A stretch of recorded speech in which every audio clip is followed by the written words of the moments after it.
Et voilà, maintenant parlons de dimensionnel. Que peut-on faire depuis un fauteuil avec un préambule complètement essentiel. Je vais donner des codes, des dimensions qui seront bons pour beaucoup, qui seront valables dans les établissements.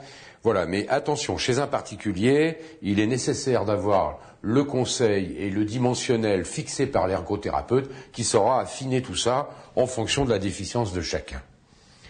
Maintenant, voilà, je suis assis à 50 cm, ça faut un peu l'accepter, c'est la hauteur moyenne d'assise d'un fauteuil, plus ou moins 1 ou 2 cm en fonction du coussin qui serait utilisé.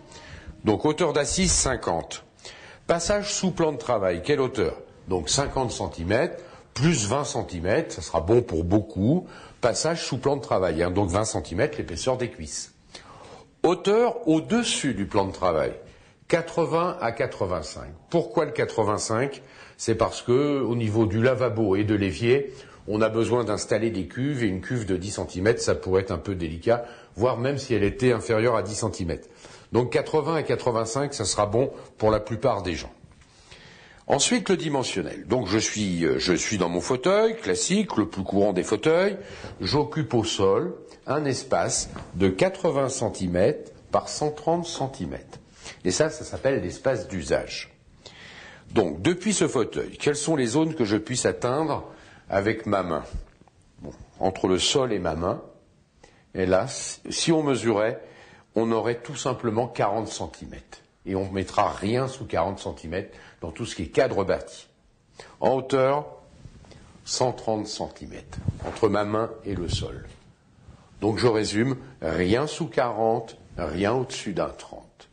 Et sous 40, les prises de courant, c'est fini, c'est pas possible. Au-dessus d'un 30, la patère pour accrocher le linge dans la salle de bain, non. La poignée de fenêtre, non.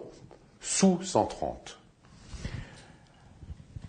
Maintenant, vision. Eh bien, vision, ça va être... mon axe de vision, déjà, je vais vous l'indiquer, en tout gros, ça va être entre 110 et 120. Par contre, le champ de vision, c'est différent. Ça va être le bas, 90 cm, le haut, 130 cm. Voilà l'emplacement idéal pour moi.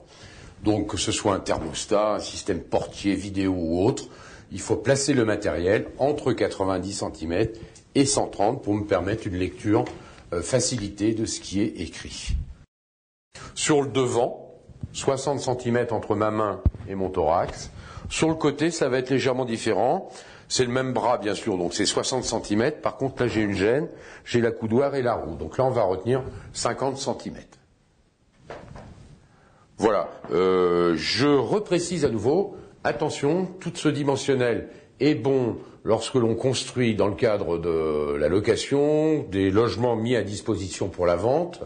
Chez le particulier, on tricote un projet pour lui. On s'appuie sur les préconisations de l'ergothérapeute. Et ce dimensionnel peut varier. En ERP, on ne connaît pas l'usager. ERP, établissement qui reçoit du public. On ne le connaît pas.